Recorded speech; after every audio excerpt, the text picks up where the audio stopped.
takot si Cindy sa blower, kaya ganito ang ginagawa ko. Nilagay ko siya sa kulungan para ma-blower ko siya ng maayos. Kasi lang, takot talaga siya sa blower. Ewan ko bakit takot siya sa blower. Kaawayin niya yung blower. Ayun, marapit na siya matuyo. Tapos sinabayan ko din ng electric fan para mabilis siyang matuyo. Pero yung puta niya, ano kasi pagka yung nililigo niyo sila tapos hindi i-blower ba, magkakaroon ng sakit sa balat. Kaya kailangan talaga natin i-blower. Tingnan mo yung ulo-ulo nandun na sa loob. Takot talaga siya sa blower. Hindi ko alam bakit takot. Yung isa hindi naman takot.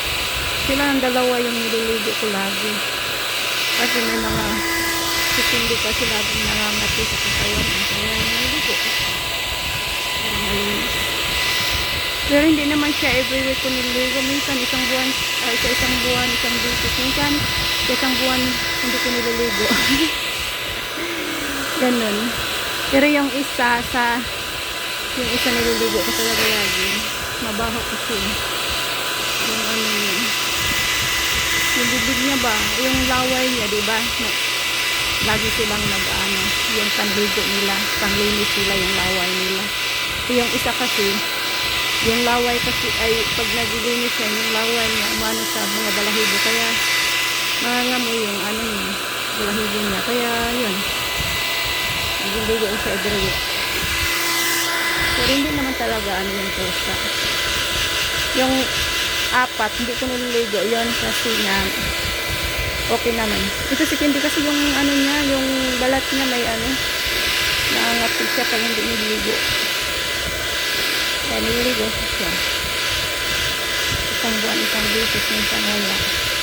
Ganito lang style ko pag patapos ko siyang iligo, ilagay ko siya dito sa loob. Tapos, yun. Ko siya. Yung tawag na siya. I-blower ko siya. Takot talaga siya sa blower. Malapit na rin na matuyo. Kanina ko pa ito na Malapit na matuyo. Takot na takot yan sa blower. Hindi bakit takot siya sa blower. Pati vacuum. Takot siya sa vacuum. Takot siya sa sa tingnan mo. Tingnan nyo. Takot siya sa sounds, sa ingay, stress. Nakaka-stress yung ingay kasi.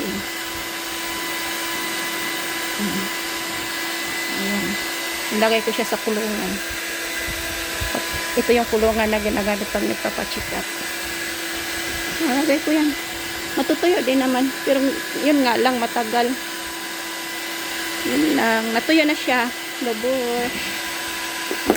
Tignan nyo, galit o, galit. Oo.